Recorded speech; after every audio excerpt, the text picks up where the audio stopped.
Bonjour tout le monde. Bonjour. Bonjour. Alors aujourd'hui, on est ravis de vous retrouver pour cette deuxième partie sur les contes et légendes. Dans le premier épisode, Maud et Adeline, vous nous avez partagé vos témoignages, les histoires qui ont pu marquer votre enfance. Et aujourd'hui, c'est à toi, Loïc, et moi, du coup, de partager nos expériences.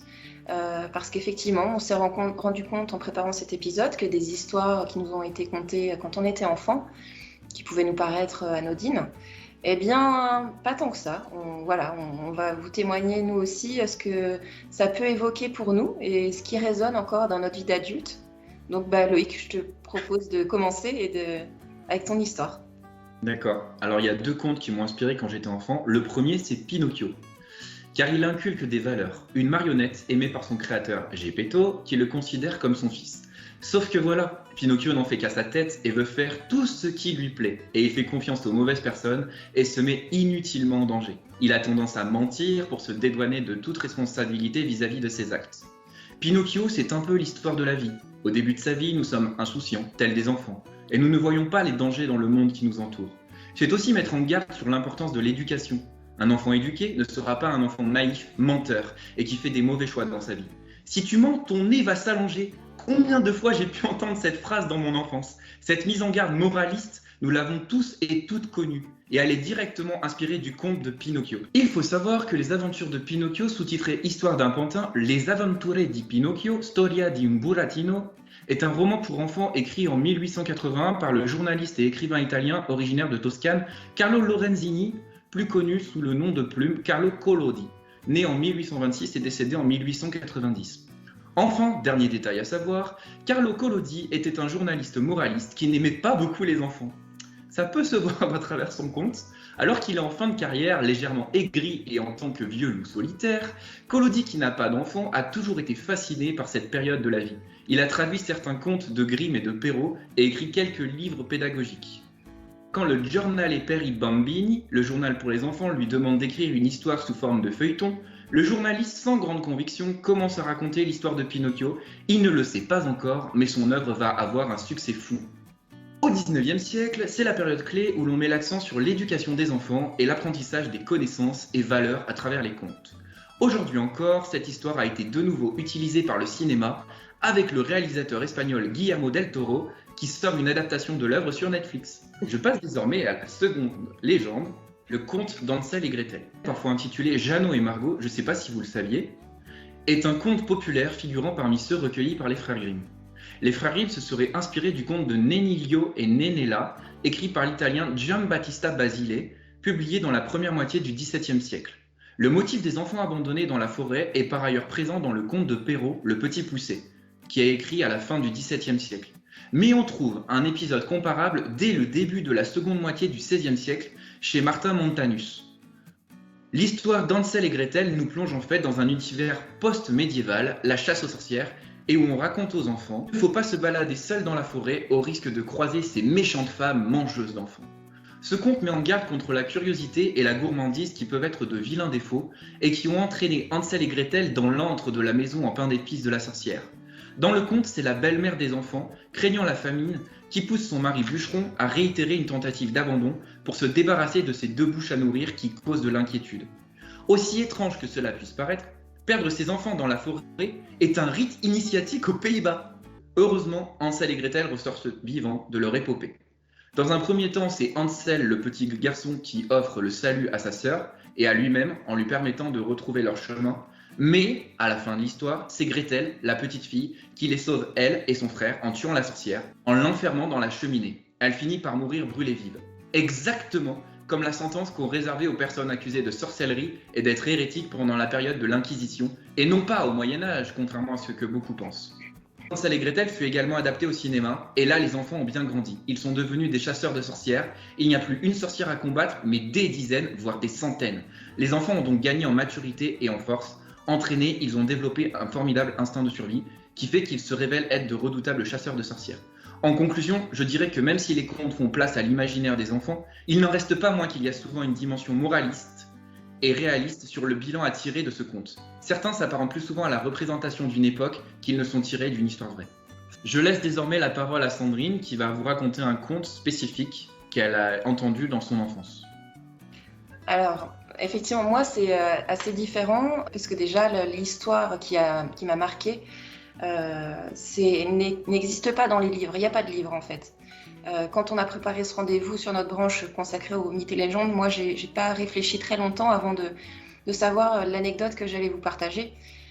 C'est un conte qui était raconté par mon grand-père maternel et que j'adorais, que je lui redemandais très souvent et qui m'a vraiment profondément marquée. C'est pour ça qu'adulte, après, j'ai cherché cette histoire en livre, en fait, parce que j'avais des blancs, il me manquait des passages et je l'ai pas trouvé. Et en fait, je me suis rendu compte que cette histoire était transmise oralement dans ma famille et que ses origines prenaient même jusqu'à mon arrière-grand-mère, en fait.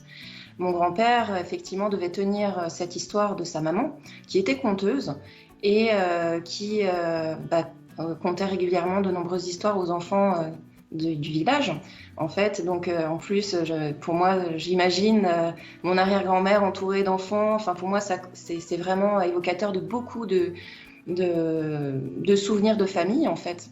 Donc, cette histoire empreinte de magie, je vous lirai un petit passage après si vous voulez, c'est quelque chose qui s'est transmis à l'oral uniquement. Donc, c'est vrai que mon grand-père ne se lassait jamais de répondre à nos sollicitations. Et c'est pour ça que c'était assez frustrant, adulte, de ne pas pouvoir trouver de support. On s'est mis, toute la famille, à essayer de recomposer le puzzle avec tous nos souvenirs. Et aujourd'hui, mon projet de cœur, en fait, c'est de pouvoir construire un livre avec des illustrations pour accompagner ce texte qu'on a reconstitué en famille, pour pouvoir continuer la tradition et de le transmettre, parce que je le raconte à mes enfants aujourd'hui. Là, je suis en cours de conception du livre. Vous allez voir quelques images. Et effectivement, c'est un projet qui me tenait très à cœur parce que c'est une histoire que j'adorais, mais sans objet. L'imagination aussi travaillait énormément. À chaque fois qu'il me racontait l'histoire, je me faisais le film dans ma tête, en fait. Donc déjà, pour moi, c'était les images étaient très présentes. Et je pense avec le recul que c'est ce qui fait qu'aujourd'hui je fais ce métier de graphiste, parce qu'il y a toute cette imagination, cette créativité qui était déjà dès le départ stimulée, on va dire, par une simple histoire, mais que j'aimais beaucoup. Et voilà, aujourd'hui je vois à quel point ça résonne déjà d'une part sur le plan familial. Vous savez que je suis très attachée à la transmission familiale et c'est aussi pour ça que j'accompagne de nombreuses familles dans ce processus. Par différents types d'objets, parce que je suis très concernée par cette transmission qui peut se faire d'une génération à une autre, puisque cette histoire en est le parfait reflet dans ma famille. Mon arrière-grand-mère, que je n'ai jamais rencontrée, a transmis une histoire à mon grand-père, qui l'a transmis à moi et que je transmets aujourd'hui à mes enfants. Donc comment on touche 5 générations, en fait, quoi. Donc ça me fascine. Et donc aujourd'hui, je me rends compte que mon métier n'est pas le fruit du hasard. Je pense que cet élément-là a été aussi déclencheur et a participé au fait que je prenne cette voie tournée sur l'image, en fait, le travail de l'image, quoi. Donc juste pour vous mettre un tout petit peu dans l'ambiance, je vais vous lire un bref passage. Comme ça vous découvrirez un petit peu l'univers qui m'a fascinée et qui me marque toujours aujourd'hui, quoi. Voilà. Il était une fois une famille pauvre qui comptait 3 enfants, Pierre, Jacques et Jean. Un jour, Pierre, l'aîné, dit « Je vais aller chercher du travail, je reviendrai quand je serai riche. » Il partit sur la grande route et marcha. Un soir, n'ayant qu'un crouton de pain à se mettre sous la dent, il rencontra une vieille femme qui lui demanda « Voulez-vous m'indiquer le chemin pour aller à la ramée ?» Pierre la renseigna, puis elle dit « Avez-vous quelque chose à donner à une vieille pauvresse ?» Pierre lui donna son crouton de pain. La vieille l'accepta et lui dit « Je suis une fée. Pour te remercier de ta gentillesse, je t'offre cette serviette magique. Tu n'auras qu'à dire « Serviette, déplie-toi » et aussitôt des plats de toutes sortes s'y déposeront tout seuls. » « Oh, merci, fit Pierre, s'empressant de reprendre la route en direction de chez ses parents. » Voilà, c'est le début de l'histoire. Et c'est vrai que je ne me lasse jamais même de la raconter aujourd'hui, puisque c'est moi qui la raconte à mes enfants. Donc comme ça, la tradition continue de passer les années. Voilà, donc ce que je pouvais vous dire sur ce qui a marqué mon enfance, en tout cas. Voilà. Je trouve ça super beau, en fait. Voilà. Donc...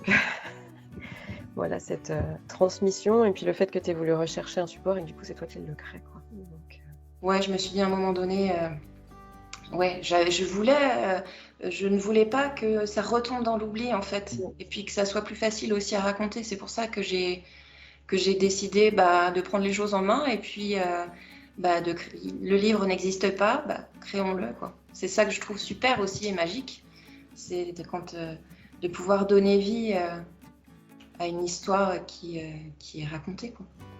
La boucle est bouclée. On a hâte de Ouais. voir le résultat aussi. Ouais, avec plaisir, je vous partagerai. Eh bien, merci beaucoup à tous les deux pour ce partage, pour vos témoignages. Voilà, Loïc avec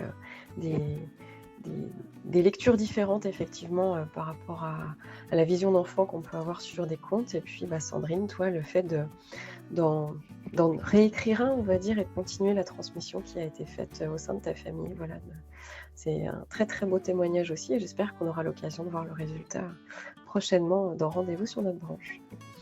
Nous espérons que ces deux épisodes consacrés aux contes des légendes vous ont plu. Et puis on vous dit à bientôt pour la suite de nos rendez-vous. À très bientôt, merci à tous.